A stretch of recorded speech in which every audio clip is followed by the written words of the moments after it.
नमस्कार मैत्रिणींनो, रंजना किचनमध्ये तुमचं अगदी मनापासून स्वागत आहे. आज आपल्याला बनवायचे आहे हलकं फुलकं जेवण. बनवायला कंटाळा आला असेल तर नक्की हा पदार्थ बनवून खा.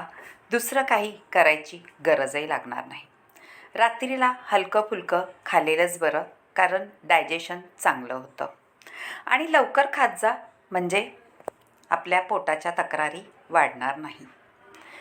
आता एक कुकर घेतलेला आहे, त्यात तेल घालून घेतलेलं आहे आणि आपल्याला जिरी, मोहरी आणि 2-3 लवंगा, 2-3 मिऱ्या, तेजपत्ता म्हणजे तमालपत्र 2-3 टाकून घ्यायची आहे.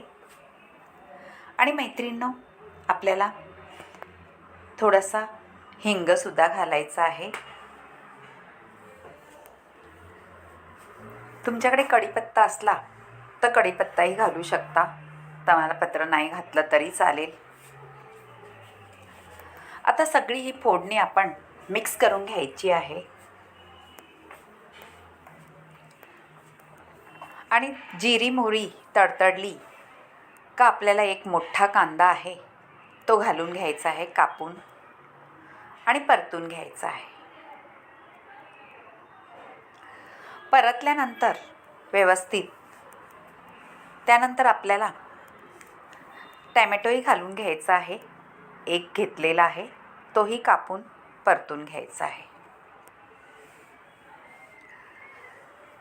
मैत्रिणींनो, कधीकधी आपल्याला जेवण बनवून कंटाळा येत असतो, म्हणून पटकन काहीतरी घालून पोटभरीचं असं जेवण करायला आवडतं.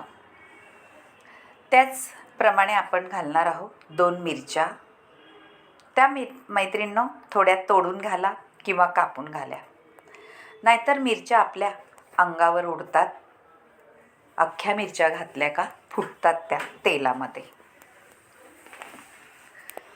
आता 1 वाटी वाटाणा आहे, छोटी वाटी, आणि शेंगदाणेसुद्धा घेतलेले आहेत मुठभर असे. तेही आपल्याला तेलामध्ये छान परतून घ्यायचे आहेत. आता आपल्याला हळदही घालून घ्यायची आहे, म्हणजे आपल्या रेसिपीला कलरही छान येतो. हळद घातल्यानंतर वरून आपल्याला थोडंसं धाणा जिरा पावडर ते सुद्धा घालायचं आहे. त्याची चव अप्रतिमच येते. गरम मसाला, लाल तिखट घालायची काहीही गरज नाही मैत्रिणींनो. आता परतल्यानंतर थोडं आपण चवीनुसार मीठही घालून घेऊ. जास्त मीठ घालायचं नाही, अंदाजाने घाला मैत्रिणींनो, कारण आपण मसाले काही वापरले नाही, फक्त खडे मसाले आणि 2 मिरच्या घातलेल्या आहेत. आता आपण मीठ घातल्यानंतर थोडं परतून घेतलं आहे. आणि मी हे इंद्रायणी तांदूळ आणि मुगाची डाळ अशी धुवून कुकरमध्ये घालायची आहे परतायला. मैत्रिणींनो, इंद्रायणी तांदूळ म्हटलं का थोडा चिकट होतो. आणि आपली मुगाची डाळही घातलेली आहे, त्यामुळे आपली ही दाल खिचडी म्हणू शकता किंवा वाटाणा खिचडीही म्हणू शकता. अशी हलकी फुलकी काहीतरी वेगळं खायला अगदी अप्रतिम लागतं. ह्याच्यासोबत तुम्ही काहीही नाही खाल्लं तरीसुद्धा आपलं पोट भरणार आहे. लोणचं नको, पापड नको, तरीसुद्धा तेवढीच चटकदार आपली वाटाणा खिचडी किंवा दाल खिचडी तयार झालेली आहे. आता थोडी बुडबुडे आल्यात, म्हणजे उकळी आलेली आहे. आणि आपल्याला आता पाणी ओतायचं आहे त्याच्यामध्ये. दाल खिचडी म्हटलं किंवा वाटाणा पुलाव म्हटलं का मुलांना खूपच आवडतो. आता जेवढं आपले तांदूळ असतील तेवढं आपल्याला पाणी ओतायचं आहे.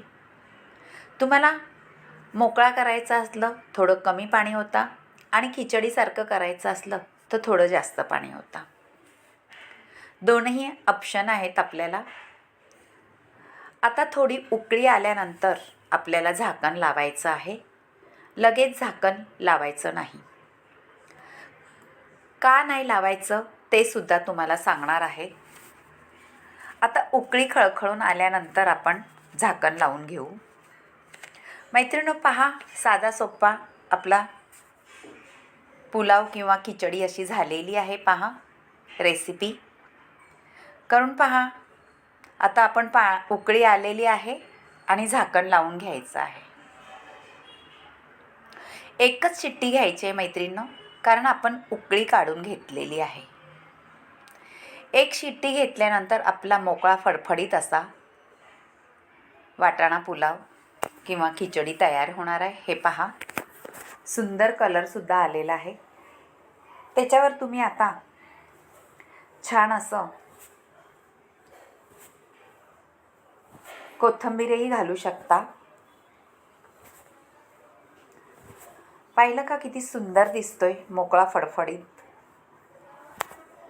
आता त्याच्यावर तुम्ही तूप घाला आणि वाढून घ्या. मुलांना तूप भारी आवडतं. पाहू शकता मोकळा फडफडीत झालेला आहे. आता थोडासा थंड झाला का ह्याला छान असा मोकळा होईल आपला.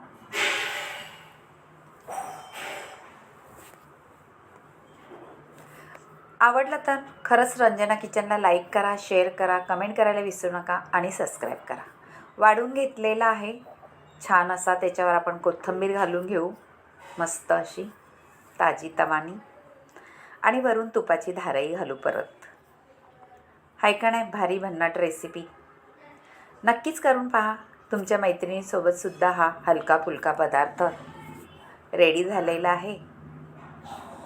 तो शेअर करा. त्यांना आवडला तर कमेंट करायला सांगा. मैत्रिणी, तुम्ही कुठून व्हिडिओ पाहता ते सुद्धा सांगा.